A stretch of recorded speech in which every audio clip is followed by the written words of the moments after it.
Hello and welcome back to HardReset.Info. In this video, I will show you how to install Messenger on TCL phone. Let's begin.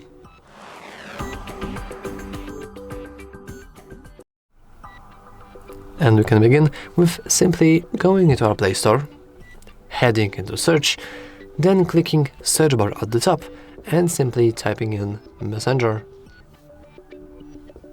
But I have mistyped. And we want to ignore the very first thing, which is sponsored, and then you simply want to start going with Messenger. Now there is a pretty high chance that also something like Messenger Lite exists, but as you can see it actually doesn't. We only have Facebook Lite, not Messenger Lite, unfortunately.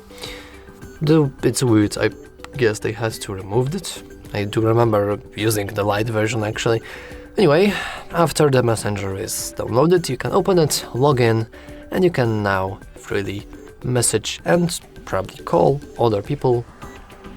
So yeah, that's all for this video. If you found it useful, make sure to leave a like, subscribe, and as always, thanks for watching.